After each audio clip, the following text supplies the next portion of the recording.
વિદ્યાર્થી મિત્રો, આ વિડીયોમાં જોઈશું ધોરણ 9 ગુજરાતીની વાર્ષિક પરીક્ષાની બ્લુપ્રિન્ટ. તો આ પ્રથમ ભાષા છે, એટલે કે જે ગુજરાતી મીડિયમમાં છે એમના માટેની આ બ્લુપ્રિન્ટ છે. જે અંગ્રેજી મીડિયમ છે એમના માટે દ્વિતીય ભાષા આવશે. ઓકે, હવે જો અહીંયા ટોટલ 80 ગુણનું પેપર હશે. તો એમાંથી તમે જોઈ શકો છો અહીંયા જ્ઞાન નોલેજ આધારિત 28 ગુણનું હશે. સમજ જ્ઞાન એટલે કેવું, તમને જે યાદ રહેતું હોય. સમજ એટલે અન્ડરસ્ટેન્ડિંગ, કે તમે સમજીને લખવાનું 12 ગુણનું હશે. અને ઉપયોજન એટલે કે એપ્લિકેશન, તો એ 16 ગુણનું હશે. અને ઉચ્ચ વૈચારિક કૌશલ્ય 4 ને 20 24 ગુણ. ઓકે, ટૂંકમાં આ બધામાં ધ્યાન આપવાની કોઈ જરૂર નથી. ડાયરેક્ટલી તમે ધ્યાન આપો કે કયા કયા પ્રકારના પ્રશ્નો છે. તો અહીં ટોટલ 4 વિભાગ છે. 4 વિભાગ 20 ગુણના રહેશે. બરાબર. ગદ્ય વિભાગ, પદ્ય વિભાગ, વ્યાકરણ વિભાગ અને લેખન વિભાગ અથવા અર્થગ્રહણ વિભાગ. તો તમે જોઈ શકો છો આ પ્રશ્નપત્રનું માળખું છે. તો એમાં સૌથી પહેલા પ્રશ્ન હશે જોડકું જોડવાનું. અનુક્રમણિકા ઇમ્પોર્ટન્ટ છે. અનુક્રમણિકાના આધારે શું પૂછી શકે કે ભાઈ કઈ કૃતિ, એનો સાહિત્ય પ્રકાર, પછી એનો લેખક, કવિ, ઓકે, કર્તા, કૃતિ, કૃતિ સાહિત્ય પ્રકાર, કૃતિ પાત્ર, પાત્ર પણ કરવાના છે.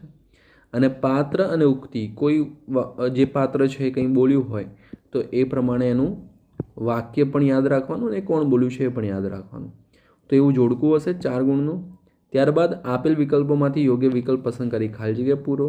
ટોટલ 4 ખાલી જગ્યાઓ હશે 4 ગુણનું અને વિકલ્પ હશે એમાં. ત્યારબાદ એક વાક્યમાં ઉત્તર લખો.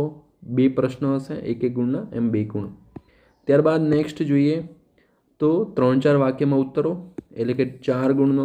અહીંયા 2 પ્રશ્નો હશે 2 ગુણના. ઓકે, ત્યારબાદ એમાંથી તમને 3 પ્રશ્નો હશે, એમાંથી ગમે તે 2 લખવાના રહેશે. ત્યારબાદ મુદ્દાસર 3 પ્રશ્ન હશે, એમાંથી 2 લખવાના છે. 3 ગુણના 2 પ્રશ્ન, એટલે ટોટલ 6 ગુણ. ત્યારબાદ સેમ પદ્ય વિભાગ, જેવી રીતે આ ગદ્ય વિભાગ હતો, એટલે કે પાઠનો આ કવિતાનો વિભાગ. તો સેમ રીતનું જ છે બધું, કંઈ નવું નથી. ઓકે, ત્યારબાદ વ્યાકરણ વિભાગ છે, જેમાં તમારે જોડણી પૂછશે, સંધિ જોડો છોડો. ત્યારબાદ સંજ્ઞા, સમાનાર્થી શબ્દો, પ્રત્યય ઓળખો, લિંગ, અલંકાર, સમાસ, વિશેષણ, સર્વનામ, તળપદા શબ્દનું શિષ્ટ રૂપ, વિરુદ્ધાર્થી, કાળ ઓળખાવો, રૂઢિપ્રયોગ, કહેવત, શબ્દ સમૂહ, કર્તરી કર્મણી વાક્ય બનાવો, નિષેધ વાક્ય બનાવો તો વિધિ વાક્યમાં રૂપાંતર કરો, સાદું, સંયુક્ત અને મિશ્ર વાક્ય, ધ્વનિ શ્રેણી, રવાનુકારી શબ્દો. તો આમ ટોટલ 20 પ્રકારના પ્રશ્નો હશે, 20 ગુણ.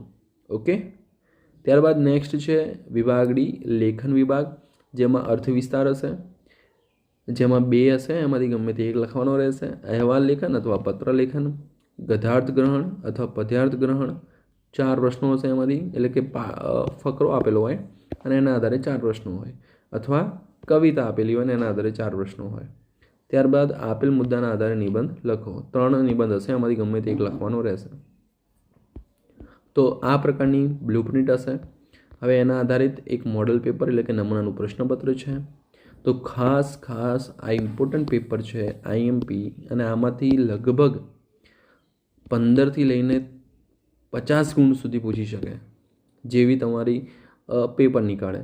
આમાંથી મિનિમમ 15 થી 50 ગુણનું પૂછવાની શક્યતા રહેલી છે. એટલે આ પેપર ખાસ કરજો. બરાબર. તો આ પેપરનું જો તમારે સોલ્યુશન જોઈતું હોય તો નીચે કમેન્ટ કરજો, હું જરૂરથી વિડીયો બનાવીશ.